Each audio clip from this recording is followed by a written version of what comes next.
Baik, langsung saja teman-teman. Di sini kita pada pertemuan pertama membahas materi yang dengan judul persamaan diferensial. Sebelumnya kita harus mengetahui dulu apa sih itu persamaan diferensial.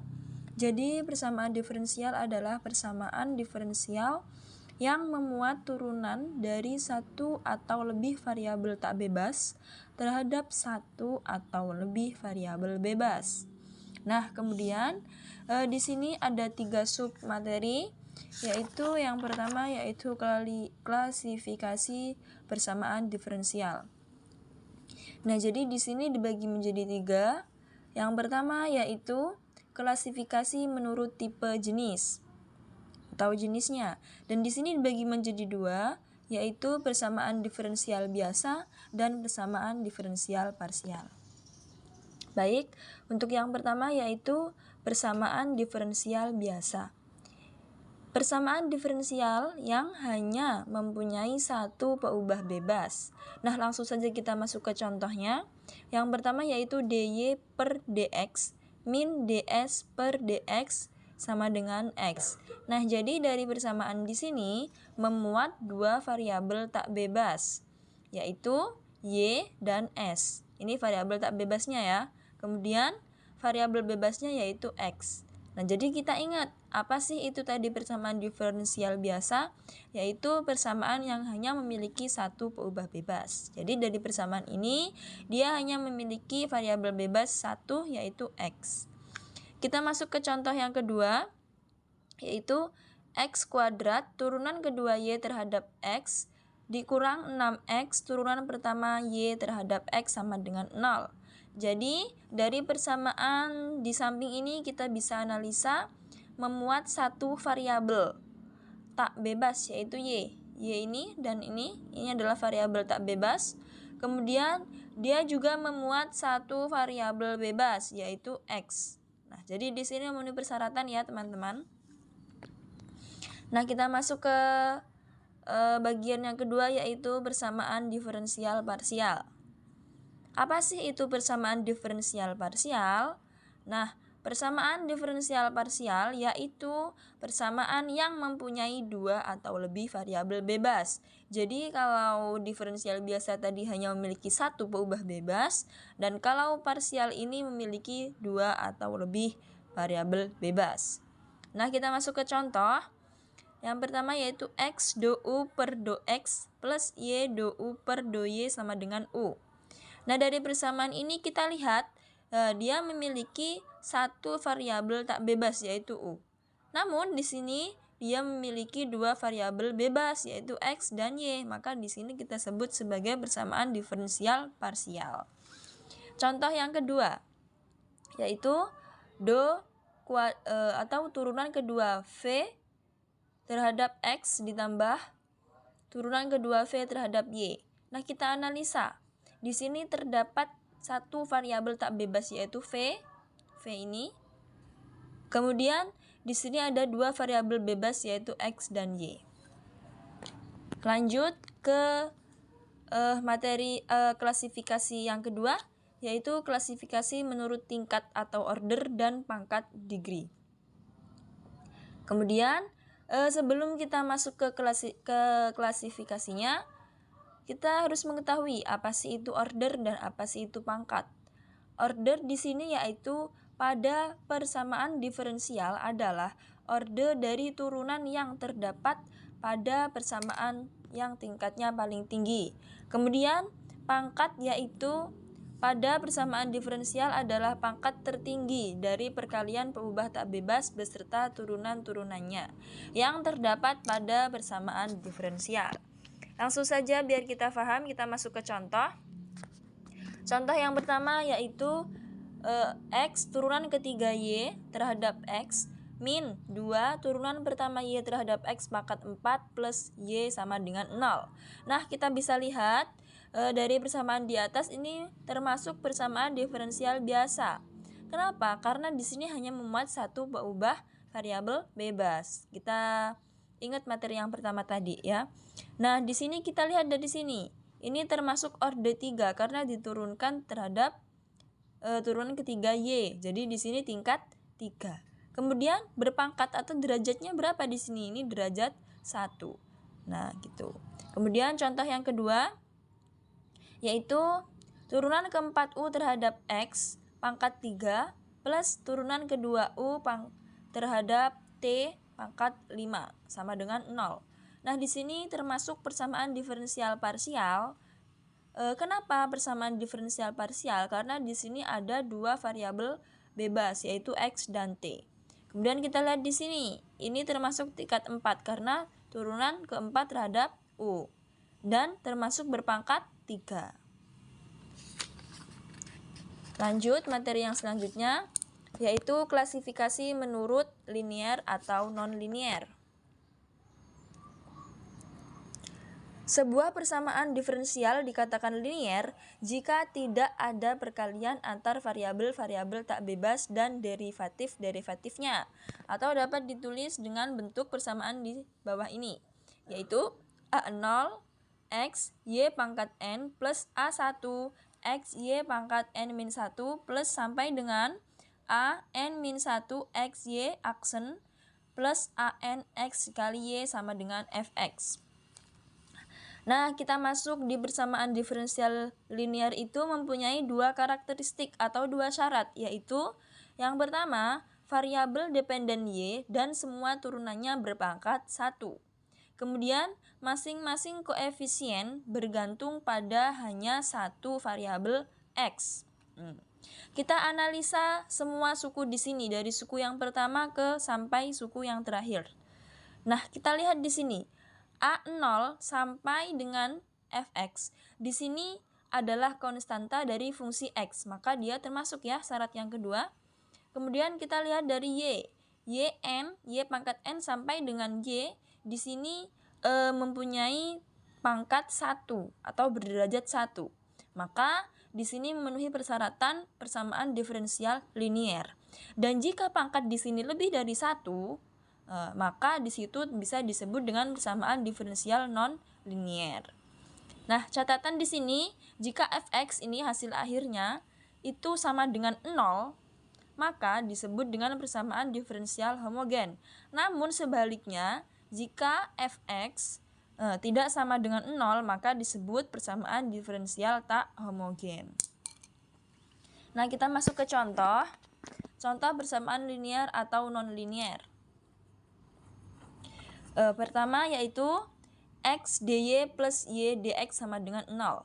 Di sini termasuk persamaan diferensial linier biasa tingkat 1 karena di sini hanya pangkatnya 1, kemudian berpangkat juga 1, derajatnya 1. Contoh yang kedua, X turunan kedua Y terhadap X plus 3 turunan pertama Y terhadap X min 2XY sama dengan sin X. Kita analisa satu persatu dari persamaan yang pertama yaitu X ini termasuk fungsi X ya. Kemudian di persamaan yang ini atau suku yang pertama ini kita lihat di sini dia berorde 2 karena di sini turunan kedua terhadap turunan kedua Y ya. Kemudian berpangkat 1. Nah, di sini suku yang kedua yaitu 3-nya ini adalah konstanta. Dia berorde 1, pangkatnya juga 1. Begitupun juga ini, 2 adalah konstanta, X-nya ini kita turunkan terhadap Y. Nah, di sini kenapa di sini disebut tak homogen? Karena sama dengannya tidak sama dengan 0, adalah sin X. Maka di situ kita sebut dengan persamaan diferensial linier tak homogen orde 2 berpangkat 1. Masuk ke contoh yang selanjutnya, 5 turunan kedua Y terhadap X plus X turunan pertama dy terhadap X pangkat 2 plus X kuadrat Y sama dengan E min X. Kita analisa di sini suku yang pertama ialah dia berorde 2 pangkat 1 atau berderajat 1. Nah, di sini dia orde 1 pangkat 2, maka di sini tak linier. Tadi kan kita lihat kalau linier itu adalah pangkatnya 1, maka di sini pangkat 2 kita sebut dengan persamaan diferensial non linier. Nah, di sini kenapa tak homogen? Karena sama dengannya tidak sama dengan 0 gitu. Kita masuk contoh yang keempat yaitu Y dikali Y dikali turunan kedua Y min 2Y aksen plus Y sama dengan 0. Nah, di sini kita juga termasuk persamaan diferensial nonlinear karena variabel di sini dikali variabel bebas di sini dikalikan dengan variabel. Kemudian masuk contoh yang terakhir yaitu Y double aksen min 2Y aksen plus Y sama dengan 0. Nah, ini termasuk persamaan diferensial linear biasa tingkat 2 derajat 1. Nah, di sini kita masuk sub yang kedua yaitu sub membentuk persamaan diferensial. Langkah-langkahnya yang pertama yaitu tentukan banyaknya konstanta sebarang. Yang kedua, turunkan persamaan sebanyak-banyaknya konstanta sebarang. 3. Jika masih memuat konstanta sebarang, maksudnya setelah diturunkan tadi masih ada konstanta, maka konstanta tersebut harus dihilangkan. Dengan cara gimana? Melibatkan soal dan turunan-turunannya. Masuk ke contoh ya teman-teman. Contoh yang pertama yaitu Y sama dengan 2X kuadrat plus X plus C. Nah, di sini kita lihat C itu sebagai konstanta sebarang. Nah, karena konstantanya hanya 1, maka kita turunkan 1. Di situ Y aksennya 4X plus 1. 4X dari mana? Dari 2X kuadrat. Nah, di sini maka 4X plus 1 di sini sudah tidak memuat konstanta, maka ini adalah persamaan diferensial biasa. Ini adalah bentuk persamaan diferensialnya. Masuk ke contoh yang kedua. Y sama dengan A sin X plus B cos X. Nah, kita lihat di sini konstantanya ada 2 yaitu A dan B, maka kita turunkan sebanyak 2 kali. Yang pertama Y aksen turunan pertamanya yaitu sin kan kita turunkan menjadi cos. Jadi A cos X min B sin X karena cos kita turunan dari cos itu min sin. Kemudian turunan yang kedua cos kita turunkan menjadi min sin jadi min A sin X. Kemudian min sin kita turunkan menjadi min cos. Kemudian kita jadikan 1 karena di sini sama, jadi minnya kita keluarkan min A sin X min dikali min jadi plus B cos X. Nah, karena di sini setelah kita turunkan masih memuat konstanta, maka kita masuk ke syaratnya tadi. Jika masih memuat konstanta, maka kita libatkan terhadap soal. Nah, di sini kan sama ya.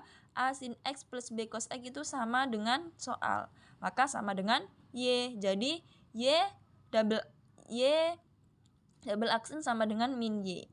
Kemudian kita substitusikan atau kita masukkan plus Y itu ke semua ruas. Jadi Y aksen plus Y sama dengan min Y plus Y sama dengan 0.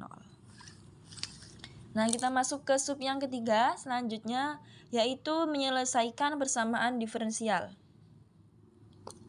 Contoh yang pertama, buktikan bahwa Y sama dengan E pangkat X adalah solusi dari persamaan diferensial Y double aksen min Y sama dengan 0. Buktikan yaitu Y sama dengan E pangkat X dari soal ya. Kemudian kita turunkan pertama, turunan pertama dari EX adalah E pangkat X. Turunan kedua dari E pangkat X adalah EX. Kemudian kita substitusikan terhadap persamaan ini. Jadi Y double aksen min Y, kita masukkan Y double aksennya EX min Y-nya yaitu EX. Jadi sama dengan 0. Jadi di sini terbukti Y sama dengan E pangkat X adalah solusi dari Y double aksen min Y sama dengan 0. Contoh yang kedua, buktikan Y sama dengan sin 2X adalah solusi dari persamaan diferensial Y double aksen plus 4Y sama dengan 0. Buktinya Y sama dengan sin 2X itu seperti soal ya yang di atas, Y-nya itu sin 2X. Kemudian kita turunkan, turunan yang pertama yaitu 2X kita turunkan menjadi 2. Sin diturunkan menjadi cos 2X. Turunan yang kedua, nah ini min 4. 4 dari mana? 2X kita turunkan menjadi 2, kita kalikan 2 menjadi 4. Minnya dari mana? Dari turunan cos min sin 2X gitu ya. Jadi di sini kita turunkan masih ada konstanta, maka kita libatkan ke soal. Soalnya itu sin 2X sama ya. Jadi sin 2X di sini kita ganti menjadi Y, jadi min 4Y. Kemudian kita substitusikan. Y double aksennya kan min 4Y, jadi min 4Y plus 4Y sama dengan 0. Jadi terbukti ya, di sini Y sin 2X adalah solusi dari persamaan diferensial Y double aksen plus 4Y. Kita masuk ke contoh soal, atau di sini langsung membentuk persamaan diferensial dan sekaligus menyelesaikannya. Contoh soal yang pertama. Y sama dengan 2x kuadrat plus x sama dengan plus C. Nah, turunan pertamanya yaitu 4x plus 1. Jadi ini persamaan diferensialnya ya, kayak materi yang pertama tadi. Kemudian penyelesaiannya yaitu menggunakan integral atau diferensial. Y sama dengan integral Y aksen dx. Jadi sama dengan integral 4x plus 1 dx. Kita integralkan 4x, kita integralkan menjadi 2x kuadrat plus x plus c. Kembali lagi ke semula. Itu ya. Contoh yang kedua, y sama dengan 3x pangkat 4 min x kuadrat plus 7x plus c. Turunan yang pertama, karena di sini konstantanya hanya 1, jadi kita turunkan 1 kali. Nah, ini turunannya menjadi 12x pangkat 3 min 2x plus 7. Jadi ini persamaan diferensialnya ya. Penyelesaiannya y sama dengan y aksen dx, yaitu kita masukkan. Nah, menjadi 3x pangkat 4 min x kuadrat plus 7x plus c. Sama ya kayak yang di atas. Kita masuk contoh yang ketiga, yaitu y ln 2x kuadrat plus 5x min 1 plus c. Turunan dari ln itu adalah 1 per ln itu sendiri. Jadi 1 per ln yang di dalam kurung ini ya. Nih. Kemudian 4x-nya dari mana? Turunan dari yang ada di dalam kurung. 2x kuadrat menjadi 4x, 5x menjadi 5. Turun dari 1 itu 0. Jadi kita sederhanakan menjadi y aksennya 4x plus 5 per 2x kuadrat plus 5x min 1. Kita masuk ke penyelesaiannya. Penyelesaiannya yaitu y integral y aksen dx. Kita masukkan y aksennya tadi ya. Nah, kita misalkan di sini y-nya adalah ini, 2x kuadrat plus 5x min 1. Jadi dy dx-nya adalah 4x plus 5. Nah, kita ganti ruas, pindah ruas di sini kita satukan. Yang s kita pindah ruas ke kanan. Jadi dy sama dengan 4x plus 5 dx. Kita masuk ke sini. Jadi integral dy per dy itu adalah 1 per y dy. Nah, integral dari 1 per y dy itu adalah ln y plus c. Jadi kita masukkan, substitusikan y-nya yaitu 2x kuadrat plus 5x min 1 plus c. Sama ya dengan soal yang pertama. Nah, cukup sekian materi dari saya. Akhirul kalam. Assalamualaikum warahmatullahi wabarakatuh.